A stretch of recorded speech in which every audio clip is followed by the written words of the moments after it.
up, everybody? Welcome back to a Thursday morning edition of the KBO Collections Hobby Drive. So, headed into work on this Thursday morning. So wanted to stop by and talk a little bit about something that I thought about last night, and that is upgrading cards. So, I know that a lot of people out there who collect vintage or pre-war or such, or maybe even from the junk wax era, stuff like that. I would say a lot of those people maybe do think about upgrading cards from time to time. I would say that probably upgrading in terms of modern collecting is much less, because ultimately, when you think about it, I mean, definitely super modern. I mean, I'm not saying you can't upgrade cards in that realm, but at the same time, you're talking about stuff coming out of the packs at, 8s, 9s, what are you going to upgrade to, a 10? I mean, so it's kind of like modern upgrades is probably more about getting a lower serial number or getting a higher grade, getting a 9 to 10, maybe getting something that is a card from a player that's more valuable. So, I mean, upgrades are still a part of the modern hobby. I just think that upgrading cards looks differently when you are collecting vintage and post-war and stuff like that, because you may be going from a 1 to a 1 sometimes, but it may be that the one that you have is extremely creased and a lot of defects, and it may be that the one that you get has some creases that are very noticeable, or maybe even has no creases and just has a pinhole, a small pinhole, something like that. So, that's the thing. I think that we all think about upgrades at some time. But the question that I really wanted to ask is, how important is upgrading your collection to you? Like, how important is it to upgrade the cards that you have? For me personally, it's low on my priority list. I want the card, and if I find one that I like, okay, and what I like is not what everybody likes. I mean, I am willing to accept cards that have very big flaws, some that maybe barely even have a picture left on them, because if it's what's available and it's in a price range that I feel is okay, and I'll get it because I want the card. And then I'm like, maybe later down the line I might upgrade it, but to be quite honest, there's a good chance that I won't upgrade, because it's not important to me. I'm not in competition with other people. I'm not in registries or anything like that. I don't need to get I don't need to get a higher grade to move up a list or something like that. I don't now. There's nothing wrong with that. That's just not the way I collect. I collect very simple. I collect very simply. Okay, that's just the way I do it. I find cards that I want. I buy them. I don't fret too much over the condition.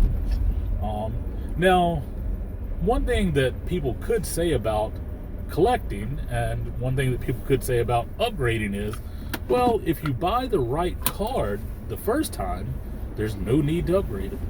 That's true. I won't deny that. Anyway, let me grab a coffee. I'll be right back with you. All right. I am back, and as I was saying, there are people that'll say that, if you wait and you find and you buy the right card the first time, there's no need to upgrade it in the future. And as I said, that is true. I can't deny that sentiment.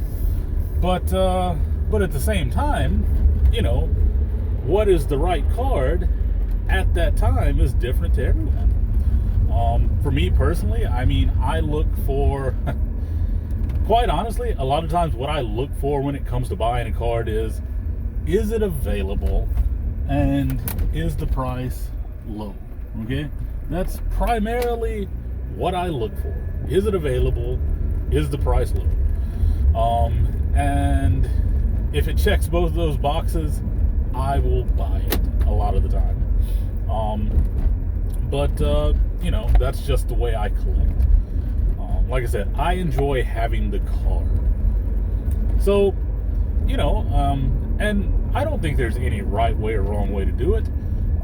And I know a lot of people, especially in the vintage world, they get into collecting and they're like, okay, I want to buy this key card, this key card, this key card, all of that. So they do that and they get them all in like 1s or 2s, and they're like, I really want like 5s or 6s. So, they work through their time and they upgrade. And that's cool. That's cool, I don't really have the desire to do that. And it's not because I don't want a better collection. That has nothing to do with it. I mean, it's just, like I said, low on my priority list because I haven't been collecting vintage for a long time. And also, you got to realize, I live in South Korea, and the way I collect is, well, vintage doesn't exist here. I mean, basically, like, you can buy modern stuff pretty easily. And what I mean by that is, like, you can get singles and stuff like that. You can find a lot of modern stuff. You're just not going to find vintage stuff most of the time. And occasionally there will be a collector that has some vintage. But in general, they are collectors and they're not selling. They're just showing their collection. So anyway, but yeah, so like we don't really have shows, we don't have things like that. So what I do is I depend on COMC for my buying. I depend on COMC for my buying because if I buy with COMC, then I can buy it, I can leave it there until I'm ready to ship it, and then I can ship it.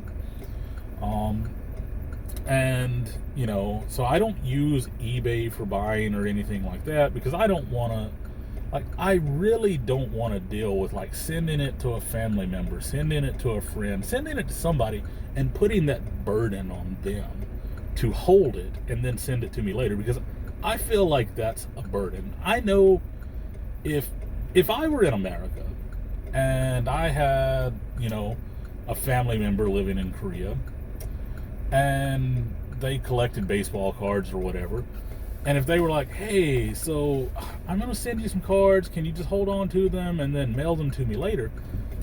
That would just be a burden to me. I personally would feel like, man, that's kind of a burden. What if something happens to them? What if this? What if that? So, I just choose to do everything through COMC. That way they can hold it, and I don't have to deal with anybody but them. Now, with that comes some downfalls. One of the main downfalls is, while COMC has a huge selection, they also tend to have a huge price difference in some instances. Something maybe selling on eBay at Buy It Nows for $10, and on COMC they're asking $85 for. And then you're like, okay, well, I'll send them an offer.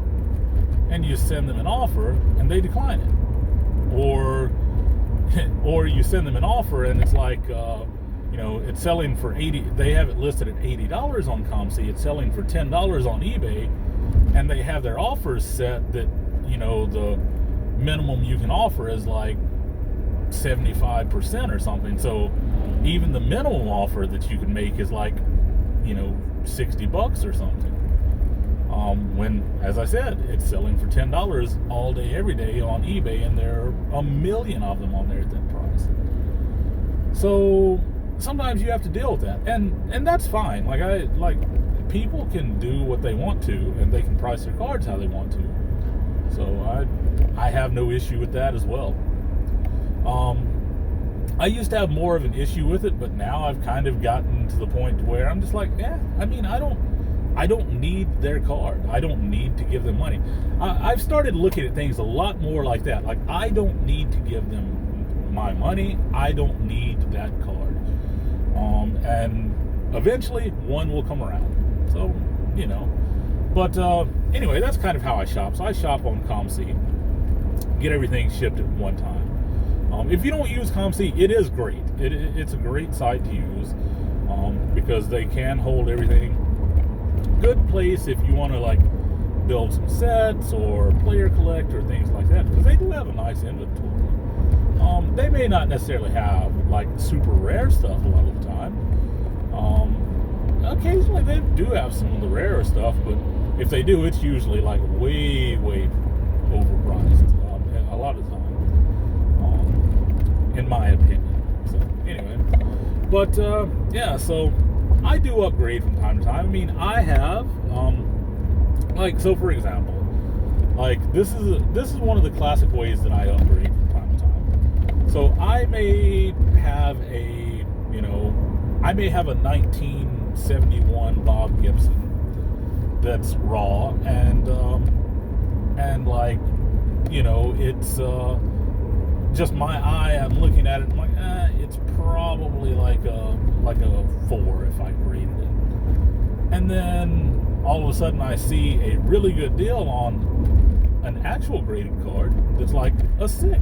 And I'm like, oh, you know what? I'll just go ahead and buy that because it'll be a better card and it's already graded. And not that grading actually matters in terms of that. Like, for me, having the raw card is fine as well. So I don't need the graded card. Like, I do enjoy having the graded card, but I don't necessarily need it. The way I look at all cards is I enjoy having them. I don't need them. So you kind of detach yourself from it. But anyway, so yeah. So what are your thoughts about upgrading cards? So do you really think about it a lot? And have you upgraded a lot of cards in your collection? I've upgraded very few. But, you know, as I say, we all collect differently. So I'm going to show you a few cards that maybe could use an upgrade in my collection, but at the same time, I'm not that worried about it. So after you finish up seeing those cards, please remember to like and subscribe. What's up, everybody? So back to show a few cards, and yeah. So as I was saying, there are some cards that, you know, a lot of people would think like, oh yeah, you know, that needs to be upgraded. Well, you know, I mean, I think upgrading is a part of collecting for most vintage and pre-war collectors and stuff like that. But at the same time, I don't think it has to be the main driving focus behind everything. So once I get a card, you know, it's kind of like I have that card. Sometimes would I like to actually upgrade that card? Of course, I would like to upgrade some of them, but at the same time, I'm totally cool with what I have, because at the end of the day, I have the card. And to me, they all look beautiful. Doesn't matter, a wrinkle here, a wrinkle there, it's all good, you know? I don't worry too much about the grades. I buy what's within my budget. I buy what I see at the time that I want, that I don't have. And that's kind of the way I work with things. And honestly, not all cards are equal. I mean, you see some here that are ones that are much worse than some of the other ones. And that's totally fine. So anyway, what are your thoughts on upgrading cards? Are you a person who believes that you have to do it a lot, or it's just kind of an afterthought to you? Let me know in the comments. Catch you next time. Peace.